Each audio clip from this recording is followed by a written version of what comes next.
Thank you very much, and good afternoon. For over 30 years, I've climbed some of the most remote and challenging walls on Earth. But what I learned on those cliffs isn't just about climbing. It's about facing the unknown and closing the gap between where we are, where we want to be.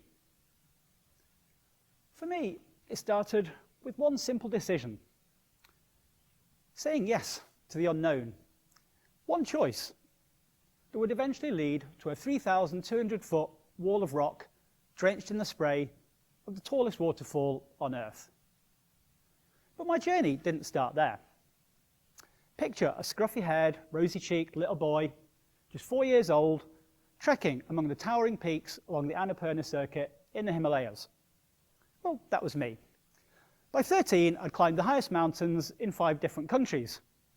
Not to mention, been bitten by monkeys on 3 different continents, but we won't go into that now. I guess I just had one of those lucky faces. My childhood was quite an adventure at times. But what I didn't realize back then was that every adventure, big or small, was shaping me and my future and helping bridge the gap between childhood curiosity and the resilience that I would one day rely on. Growing up in Snowdonia with outdoorsy parents, mountains had always been a part of my life. But it wasn't until I joined the climbing club at university that I became truly hooked. I've climbed almost 30,000 routes, visiting 70 countries across 6 continents. And yes, I'm still obsessed, as much as my aging body allows. But climbing isn't just a physical sport. It's also a mental test. And the greatest test is bridging the gap between fear and action, between self-doubt and belief. Free soloing, for instance, is quite simple. There's no safety net. If you fall off, you hit the ground. I broke my ankles 4 times, once both at the same time, which was an experience I wouldn't altogether recommend, as well as countless other injuries too. But every fall, every climb was a lesson, a gap I had to learn how to cross. But over time, my mental strength became my greatest asset, teaching me how to stay calm and to perform under pressure, even when the stakes couldn't have been higher. After years of honing my skills climbing around the world, I shifted my focus to the ultimate challenge, climbing first ascents on big walls in remote parts of the world, climbs that had never been done before, unmatched in uncertainty and risk. But with that, they hold the greatest rewards. Angel Falls in Venezuela was one of the last great challenges in climbing. It stands at a colossal 980 meters high, or just over 3,200 feet, or just over 10 times the height of Big Ben, the famous clock tower in London. So hopefully this next image might help give you a bit more of an idea as to just how enormous the wall is. The whole thing overhangs by almost 100 meters, the lower section covered in a dirty, wet slime as it's constantly battered by the falls. Known locally as Salto Angel by the Pemon natives, this natural wonder of the world lies deep in the heart of the Amazon and had repelled numerous expeditions over the years. And it remained unknown whether it was even possible to free climb the wall without artificial means. So the question wasn't just whether we could do it, but whether it was even possible. And the gap between failure and success had never felt greater. After months of grueling training and meticulous planning, we embarked on a 10-day journey deep into the heart of the Amazon. A transatlantic flight, a bus ride across country, a nerve-wracking ride in a tiny little 4-seater Cessna, then a 3-day canoe trip through crocodile-infested waters, before we finally found ourselves stood petrified beneath Angel Falls, towering above us. It looked impossible, and so far it had proved to be impossible to everyone that had tried it before us. There are no guarantees of success, but it was our trust in each other and our common goal that carried us forward. It actually took us almost 3 weeks to climb up there, exactly 20 days. For the first 6 days, we'd return to the ground at the end of each day, but on that 6th day, it was time to leave the ground for good and to commit, spending the next 14 days and nights in a row living on the wall without touching the ground even once. Hauling almost 700 kilos worth of gear, we rationed every sip of water, calculated every move.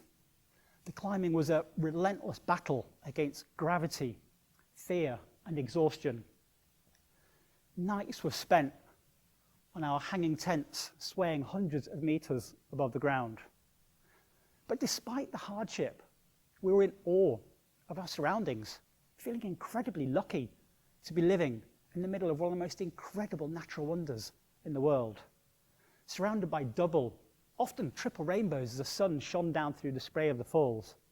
But let's be honest, the bathroom breaks weren't particularly glamorous, let me tell you.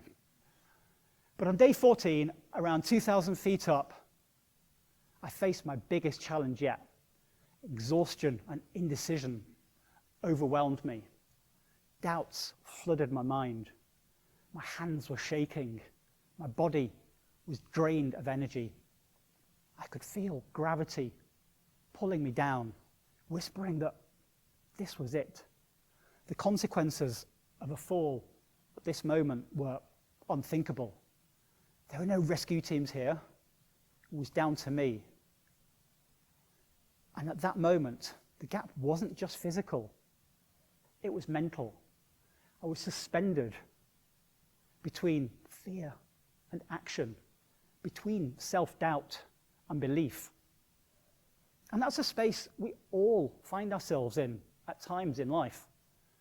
Whether we're standing at the edge of a huge rock face or at the start of a new chapter in life, the gap felt impossible to cross, but I knew that hesitation wasn't an option. I had to dig deep and trust my instincts and commit with absolutely everything that I had without looking back. Now, when I finally made it through that last crux section, and we knew we'd done it, a climb which has since become known as one of the hardest climbs of its type anywhere in the world. When we made it through there onto the summit plateau, somewhat battered and bruised, it's difficult to describe the emotions. We'd done it against all the odds. It pushed each and every one of us right to our limits, so very nearly beyond them. It taught me an invaluable lesson along the way. That bridging the gap isn't about avoiding fear or failure. It's about embracing the challenges that scare us, that excite us, and that push us to grow. It's about trusting ourselves and those around us, even when the path ahead might seem impossible. Good things don't often come easy.